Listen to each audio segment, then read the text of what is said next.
आज मैं दोस्तों आपको दो भाइयों की कहानी सुनाने जा रहा हूँ, या एक तरह से कह सकते हैं उनके साथ एक ऐसी घटना घटी। यह ऐसी घटना घटी दोस्तों जिससे उनकी जिंदगी कहीं न कहीं बर्बाद सी हो गई। जब ये लोगों ने यह मामले को जाना तो वाकई लोग यहाँ पे हैरान थे और सोचने पे भी कहीं न कहीं मजबूर थे। बता दूं यहाँ दोस्तों दो भाई, एक भाई की उम्र 30 साल के आसपास लगभग और दूसरे की 25 वर्ष के आसपास। दोनों अपने भाई, सगे भाई दोस्तों, और दोनों की शादी नहीं हो रही थी। भाई बेटों की शादी नहीं हो रही थी तो परिवार परेशान था। परिवार को कुछ समझ नहीं आ रहा था। शादी तो रिश्ते तो वैसे आए तो बहुत थे, लेकिन रिश्ते चल ना सके थे, आगे टिक ना सके थे, और दोनों की शादी नहीं हो रही थी। इससे परिवार वाले वाकई दुखी थे। तो एक तरह से वो कहते हैं दोस्तों कि खुशियां आती है तो वो दोनों तरफ से आती है। तो यहाँ भी ऐसा हुआ है, बाद में हुआ था। खुशियां आई थी परिवार में, इस परिवार में दोनों तरफ से आई थी, लेकिन वही खुशियां दोस्तों इन दोनों भाइयों की जिंदगी में बर्बादी के कारण बन गई। अब बर्बादी का कारण कैसे बन गई दोस्तों, ये पूरा घटना, पूरी कहानी जाने।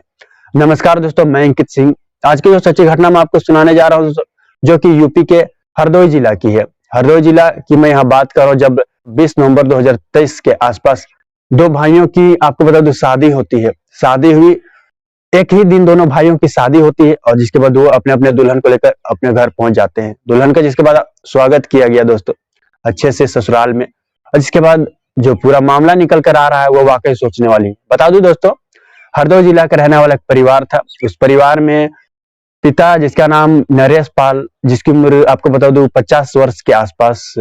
अब इनके दो बेटों के बारे में मैं बता देना चाहता हूँ। एक बेटा का नाम कुलदीप है, जिसकी उम्र 30 साल के आसपास, और दूसरा का नाम यहाँ आपको बता दूं प्रदीप है, जिसकी उम्र 25 साल के आसपास। जो बड़ा बेटा है दोस्तों, वो जहाँ बताया जाता है दिल्ली में रहकर मजदूरी का काम किया करता था। जो छोटा बेटा है वो अपने पिता का साथ खेती गृहस्थी का काम किया करता था, गांव में ही रहता था। तो यहाँ मैं बता दूं दोस्तों, परिवार दोनों बेटों से, आपको बता दूं, शादी नहीं हो रही थी, तो परिवार वाले चिंतित में थे, क्योंकि बहुत सारे रिश्ते आए थे देखने, लेकिन शादी इन लोगों की टिक नहीं रहे थे, आगे बढ़ नहीं रहे थे। तो परिवार वाले परेशान थे वाकई। परिवार वाले सोचते कम से कम एक बेटे का शादी तो हो जाता। तो मैं यहाँ बता देना चाहता हूँ दोस्तों, जो बड़ा बेटा जो दिल्ली में रहकर काम किया करता था, वो एक दिन अपने कांटेक्ट करता है अपने ही गांव के एक शख्स से, जिसका नाम रवि होता है। अब मैं रवि के बारे में यहाँ बता देना चाहता हूँ। रवि का लोगों ने बताया कि एक दलाल है। ये लोगों को पैसे ठगने का एक जरिया इसने बनाया है, और लोगों से पैसे ठगता है। आपको बता दूं, रवि ने वहां उसे विश्वास दिला कि मैं तुम्हारी शादी करा दूंगा, मैं तुम्हारी शादी कराने की तुम्हारी मैं गारंटी लेता हूँ, लेकिन तुम्हें कुछ पैसे देने होंगे एडवांस में। तो शख्स कहता है जो भी हो सब हो जाएगा।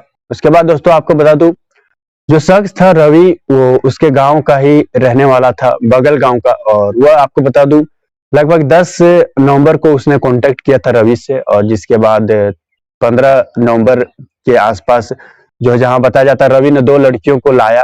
और जिसके बाद दोस्तों जो दिल्ली में रहता था जो बेटा, वो आ गया गांव वापस। और जिसके बाद दोनों भाइयों ने लड़की देखा, लड़की भी देखी दोस्तों, दोनों को आपको बता दो पसंद आ गए। और जिसके बाद दोनों की शादी होती है। आपको पता है लगभग 20 नवंबर का वो दिन होता है जब दोनों भाइयों की शादी होती है। बड़े ही धूमधाम से शादी हुई दोस्तों, और खुशियां का माहौल था गांव में, क्योंकि भाइयों की शादी थी, एक दिन शादी थी, एक ही दिन में दोनों भाइयों की। तो आस पड़ोस में भी खुशियां का माहौल था। शादी हुई दोस्तों, समय बीते। इसके बाद ससुराल चले गए, दुल्हन अपने ससुराल गई। और यहाँ अब मैं बता दूं, उसके अगले दिन जब ससुराल वाले दोस्तों जब सोकर उठते हैं तो घर की दुल्हन नहीं थी।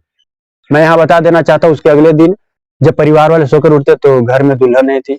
तो आसपास देखा, बाहर देखा, उन दोनों नई नवेली दुल्हन को कोई अता पता नहीं। और दिखता है घर में दोस्तों इधर उधर सामान पड़ा है, पैसे नहीं है घर में, गहने जितने थे वो गहने नहीं है, मतलब जितनी कीमती सामान थे वो घर में नहीं पड़े। देखकर परिवार वाले वाकई यहाँ पे सोचने पे मजबूर थे। उनके पैरों तले जमीन से खिसक चुकी थी, और उन्हें पूरा समझ आ चुका था कि वो हमारे साथ क्या हुआ है।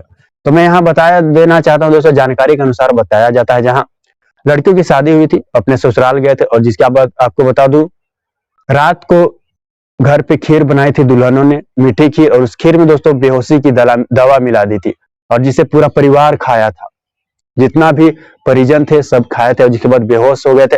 और रात को दोनों ने इस कृत्य को अंजाम दिया, लूटपाट की घटना को अंजाम देते हैं ये। और जिसके बाद दोस्तों ये फरार हो जाते हैं। सभी नशे में दोस्तों, सभी नींद में थे। उसके अगले सुबह जैसे जैसे जैसे सभी का नींद टूटा तो ये मामला सामने आया, घटना सामने आया। वाकई यहाँ सोचने वाली बात थी एक तरह से दोस्तों। जिसके बाद दोनों भाइयों ने, आपको पता है, उसके अगले दिन थाना पहुंच जाते हैं, कोतवाली थाना क्षेत्र, और जिसके बाद मामला दर्ज करवाते हैं। भाइयों के बयान पर पुलिस ने शिकायत ले ली, और जिसके बाद दोस्तों मामला दर्ज हुआ उन तीनों के खिलाफ विभिन्न धाराओं में। ये घटना दोस्तों घटी है, आपको बता दें, यूपी के हरदोई जिला में लगभग 20 नवंबर 2023 के आसपास, जब शादी होती है दो भाइयों का, जिसके बाद यह घटना निकल कर आती है। सोशल मीडिया पर वायरल थी, लोगों ने जाना था, तो लोग यहाँ हैरान थे दोस्तों। फिलहाल इस क्राइम की घटना में दोस्तों इतना ही। अगली सच्ची घटना के साथ फिर मुलाकात होगी। जय हिंद, जय भारत।